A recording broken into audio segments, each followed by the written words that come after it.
Our next speaker is Professor Blaz Likozar. He's a Senior Research Associate, Assistant Professor and Department Head. He earned his PhD in Chemical Engineering in 2008 in the University of Lubyanka in the Faculty of Chemistry and Chemical Technology. He has been a member of the National Institute of Chemistry, NIC, since 2011, working as a Senior Research Fellow, Assistant Professor and Department Head in the field of Chemical Engineering, Department of Catalysis, Chemical Reaction Engineering. He leads the program Chemical Reaction Engineering as well as other numerous research projects, including 14 Horizon 2020 projects.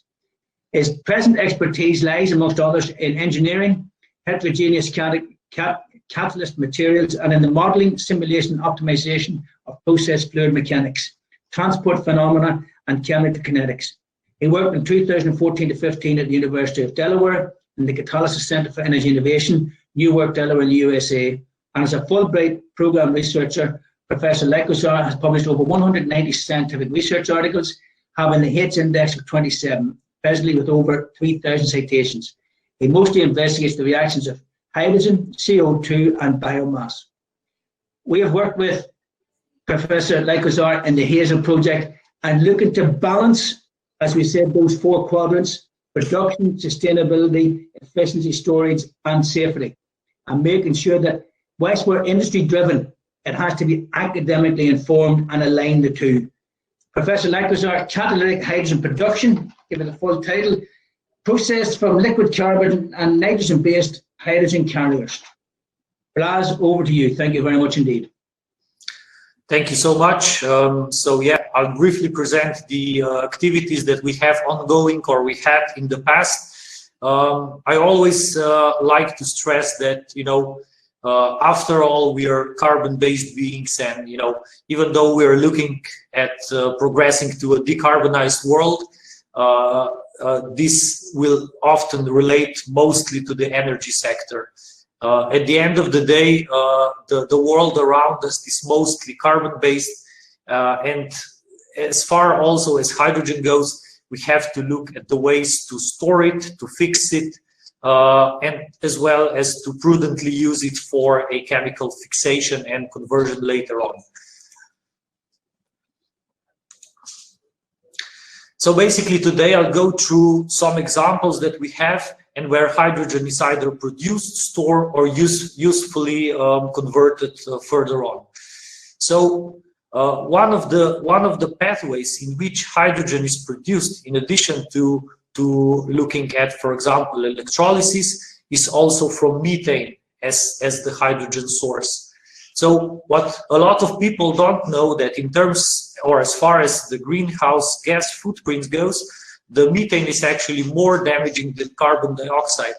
So if you look at the methane emission, or a kind of flaring, or not just flaring, the wholesome methane footprint of, for example, US, you see that it's glowing as it were glowing in the night. And of course, the biggest centers are related to the largest municipal and as well as industrial groupations within the US. The greenhouse gas potential of methane is by far more damaging than CO2. And of course, looking at its comparison to CO2, methane can, on the other hand, be very wisely exploited further on. So looking at the numbers briefly, so annually 10 to the power of 11 cubic meters of methane is flared.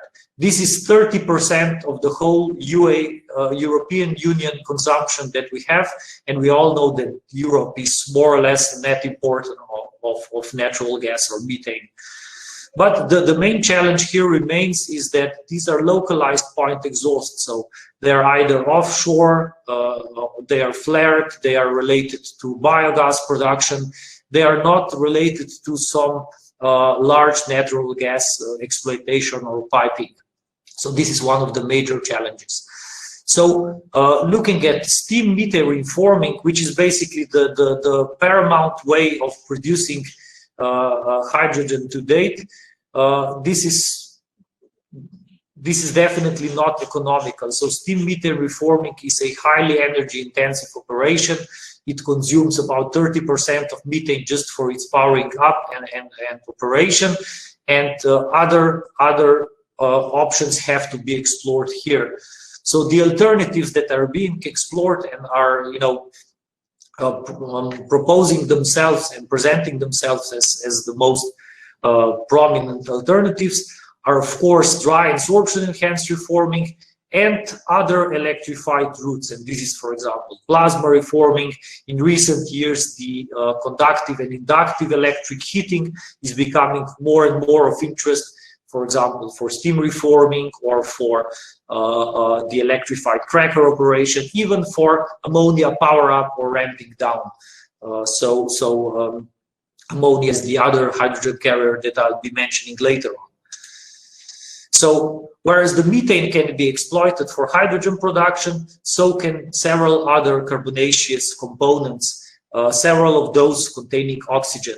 So looking at hydrogen production in addition to electrolysis and methane, of course, the interesting carbonaceous hydrogen direct or indirect carriers can also be thought of as methanol, ethanol, other alcohols, but not really intuitively carbon monoxide.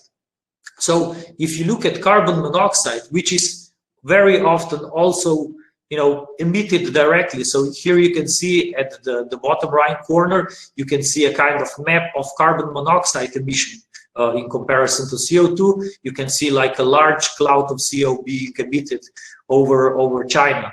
So, you know, one has to be aware that, of course, this is in pre-COVID times now. Probably the situation in this regard is a bit more optimistic, but nonetheless, you know, humans tend to forget really fast what the situation was before. So my suspicion would be that we will go more or less to the same tracks once the situation at hand terminates. But coming back to the hydrogen carriers, so if you look at CO, which is currently being emitted, there's a lot of energy potential in CO as opposed to the CO2. So CO is more reactive than CO2. It can be subjected to the reaction of water gas shift in which hydrogen is directly produced. So that looking at, you know, the efficient utilization of carbonaceous resources, also CO can be usefully utilized. And this, for example, is a good case in the Stepwise project. Not really our project, but a kind of a sister project or a project in which follow-up we are actually involved. So in this case, hydrogen is to some extent produced from the CO emitted from the steel industry, and this hydrogen is later on prudently used for the production of methanol in a kind of industrial symbiosis scenario. But looking at the steelworks, and especially those of the future, hydrogen could also be used for the direct reduction of the ore, for which nowadays carbon monoxide is used. So looking into why these carriers are much more favored than hydrogen, especially in large-scale operation. So the methanol or even ethanol by this end stores hydrogen as a liquid. So this is much less hazardous. The potential of storage is more extensive, and of course it is also safer as opposed to the hydrogen. Ethanol can also be quite interesting in terms of the whole carbon looping. So ethanol can quite efficiently be produced from biomass even nowadays, and biomass, we all know, is basically uptaking CO2. So of course, I'm not implying that whole biomass should be used in this case, but a part, especially residual and waste, can definitely be a part of this looping. But of course, as mentioned prior, the specific business case would apply for each of these. So this is the peculiarity of hydrogen economy. There's no one size fits all. So it will largely depend on the business or innovation case particularly. So the processes that we are discussing here and are relevant is reforming of these carriers, then the water gas shift, and the sorption enhanced water gas shift. Whereas in the CCU, basically the inverse project is called reverse water gas shift. As briefly mentioned also in Ross' presentation, So in addition to carbonaceous carriers, ammonia is also one very lucrative option for storage and conversion of hydrogen, either storage of hydrogen and its conversion to ammonia, and the other way around. Of course, as with all hydrogen routes, it's not considering efficiency when compared to other exploitation routes. It might not be the most efficient ones, but in particular cases, it is quite lucrative and may be ranked as one of the top ones preferred. So, as with methanol beforehand, ammonia is very soluble in water. Hence, it's also quite storable in comparison to hydrogen in its gaseous and pressurized form, which is very cost intensive to store by itself. The other hand, I think this is in my opinion, the biggest plus of ammonia is that it can also be used in fertilizers. So if you look at ammonia as a way of direct hydrogen storage, it's not really that efficient, and the problem in this lower TRL, direct electrocatalytic ammonia synthesized for energy purposes, is that also it comes with a lot of water entailed to it. So it's not that economic solution in the near future. But looking at this industrial symbiosis example and integration, when looking at hydrogen economy in terms of producing fertilizers, this is something that is making much more sense when we look at it. We are also looking at the nexus with CCU here. So ammonia, and this is a very old process even nowadays. So ammonia reacting with CO2 is basically producing urea, which is one of the main precursors or intermediates for formulations of fertilizers. And why ammonia? So why is ammonia even interesting if there are other options? Well, as with methane steam reforming or cracking, by that matter, ammonia is consuming a notable energy chunk when we look at it. This is 3% roughly of whole world global energy demand. And when looking at it, this is probably on the rise because we all need food, we all need fertilizers, and so on. On the other hand, another upside of ammonia is that hydrogen is released at comparatively, again, mild conditions. So the decomposition of ammonia is straightforward to some extent. But of course, as with hydrogen fixation, the inverse process of, or let's say the complementary process of carbon capture and utilization, the so-called CCU, is very interesting. So we started this together with several industrial partners within the MEF CO2 project, and here the whole idea was to basically demonstrate a kind of integration of energy transition and CCU within the premise of a power plant. So this was actually the second largest power plant in Germany, operated by RWE. We of course, the NIC was cooperating in the project, and the idea was to use a PEM electrolyzer to produce hydrogen, or at least simulate peak shaving operation, and of course use this hydrogen to convert CO2 being scrubbed from a power plant to produce aqueous methanol, which is then distilled and so on. Another interesting project which extends the methodology of CCU to the steel sector, and this was briefly mentioned even before with the water gas shift reactions, is the Fresby project, in which actually just a few days ago the first droplets, or let's say the first liters of methanol, were produced. This is in the picture. You can see the steel works in Luleå in Sweden. This is the MEFOS unit, and here basically the methanol module, so the methanol production module is integrated with the CO2 captured and converted from several point exhausts in the steel mill. So for example, the blast furnace gases and others. And of course, to make it more lucrative, The idea is to use this produced methanol with Stena as a partner, so a ferry operator to basically do a short trip with the ferry operating being fueled by methanol. So of course, basically how these initiatives come together.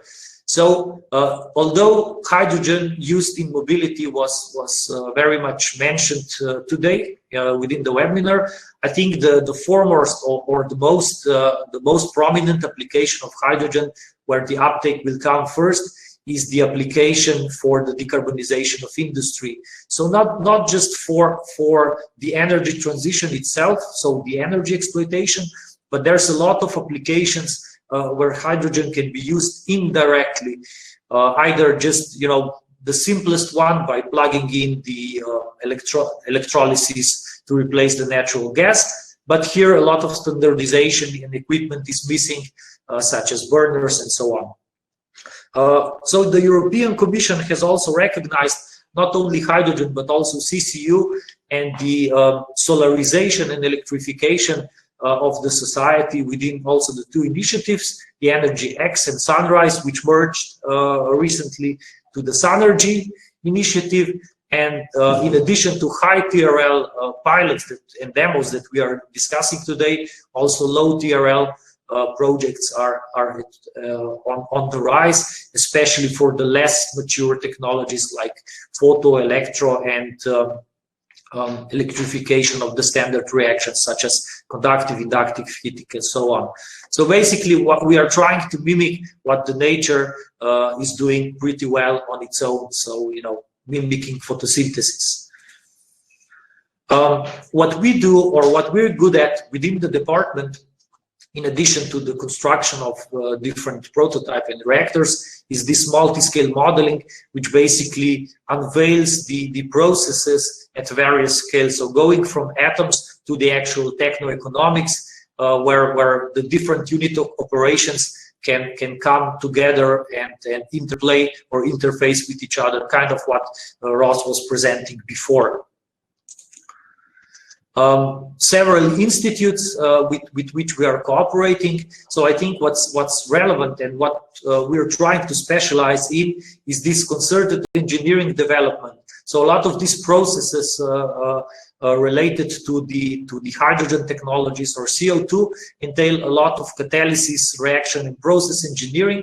And currently, a lot of people deal with these particular processes individually. But if you want to make the most out of all of this, you know, to also make sense economically, I think this concerted engineering is very much of need. Actually, a dire need for it is in place. We also do a lot of in-house equipment design, optimization, intensification, and scale-up, and have a lot of established cooperation already. As said, the low TRL developments of today are the demos and pilots of tomorrow. So this is something that we are trying to span within the department and institute. So going from basically TRLs 1 up to 6, and this is when we basically end up. As mentioned, why even all these efforts with hydrogen and CO2? There's no one size fits all approach. So when looking at the traditional chemical and energy plants, the traditional unit operation is mostly steady. You know, they are operating, you know, continuously and continuously. Any deviation is basically non-desired. Whereas on the other hand, emerging unit operation is smaller, dynamic, flexible, and buffering. So even looking at the CCU type example with the methanol, if you're doing peak shaving, you're basically using electrolyzer to produce hydrogen, but then you have to store all of this hydrogen. So if the chemical reactor for methanol synthesis would take a part of this burden, this would be highly desired. But in essence, the conventional or traditional reactors are simply not fit to do that. So a few other differences are that traditional feedstock resources are constant. Natural gas or oil, you know, these are more or less very much optimized. Everybody knows what to expect. more or less, so no major surprises there. Emergent feedstock resources, they are varying, they are diluted, they contain impurities, and that's why they are more difficult and also expensive to handle. And for this, and to streamline this, of course, a multi-scale digital twin would be desired, so as to be able to also predict the operation in all of these different scenarios offline or prior any interruption would actually happen. So to do also a bit of promotion for our Interact initiative. So unfortunately, we're not a part of the Northwest Europe, where, as we've seen today, the most of, or a lot of the GDP and population are actually residing. We also have a kind of sister Interact between Slovenia and Austria. And here we also explore both technological as well as more horizontal approaches related to future hydrogen uptake. And basically this project in the region was actually the first of its kind. So considering Hazel and why I think it's so important, and I'll basically conclude by this. So while we are looking at and of course are interested in the technological aspects of hydrogen, what we see in practice and in field when companies are trying to tackle hydrogen is that there is simply a lack, or a very gray field when it comes to safety, standardization, legislation, promotion, and training. So, people are just, a simple example. So there's a company trying to decarbonize by using hydrogen instead of natural gas, and they're trying to have a microgrid of hydrogen. And there's, even the permitting and the whole process related to it is extremely difficult. I mean, I would be sure that this is more, resolved, for example, in Germany, but here, being a few paces behind, this is just, it's very annoying sometimes. So that's why I think the non-directly technical issues are very, very pressing indeed. And I would like to conclude with this. So thank you so much for listening.